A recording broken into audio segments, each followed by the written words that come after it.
Now, imagine getting on a bus and not knowing where you are or where to get off. That's what you face if you're blind. The charity Guide Dogs wants audio announcements on all Nottingham buses. MP Lilian Greenwood, who's backing the call, put on a blindfold today and joined partially sighted Claire Cooper to find out what journeys are like for her with and without that technology. Here's what happened. We're just getting on a bus without any audio-visual announcements to the QMC. Your heart races a little bit. You're wondering whether you're going to miss it, whether you're going to get to your appointment on time, where I'm going to be when I get off. I'm feeling all the movements the buses are making, but with the moment where things like that is never reliable. I'm a bit confused because we seem to go for an awful long way without stopping. So I know we just stopped then, so I can assume we were at some lights, so I think, were we at the crossroads with Lenton Boulevard, or it's really hard to know.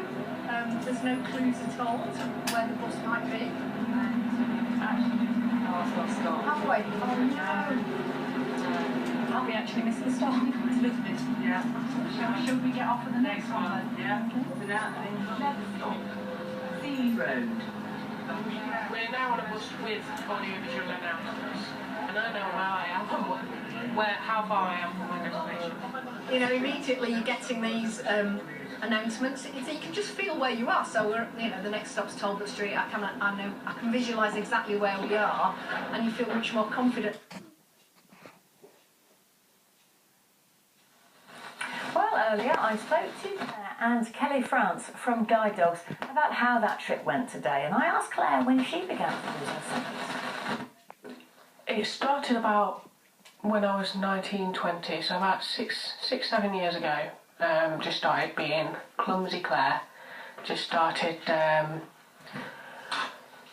making silly little mistakes, knocking glasses off the table, tripping off a curb, bumping into a lamppost. Silly little things that, you can put down to being a bit clumsy.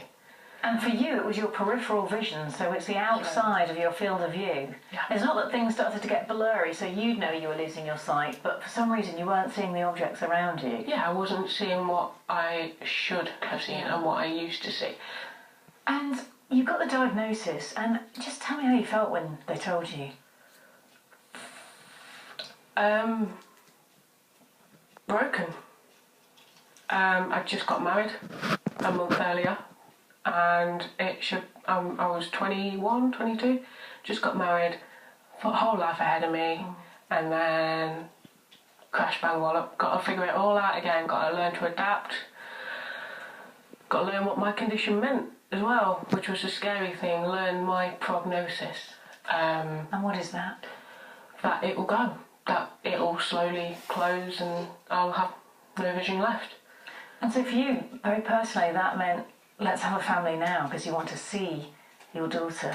Yeah, that was the big deciding point. As husband and wife, we kind of, I've got a career, he's got a career, we'll stick with that, get a nice house, car, everything.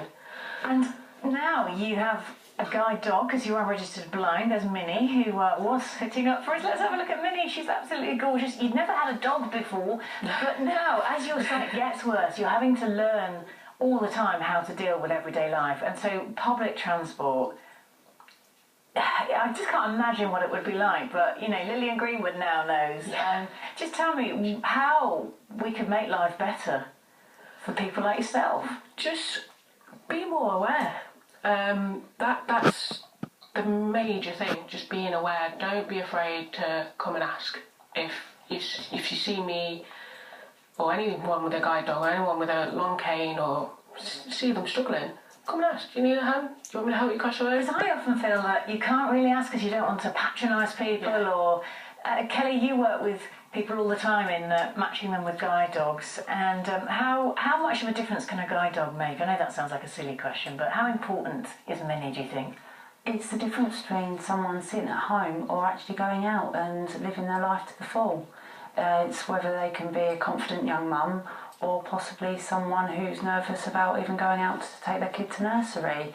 It can change somebody's life, and it's a huge difference. And even things like today with the audio-visual announcements, just being able to get on a bus knowing that you're in control and you've got that confidence that you can get off of the bus when you want to, rather than having to say rely on the bus any of the bus passengers or the bus driver.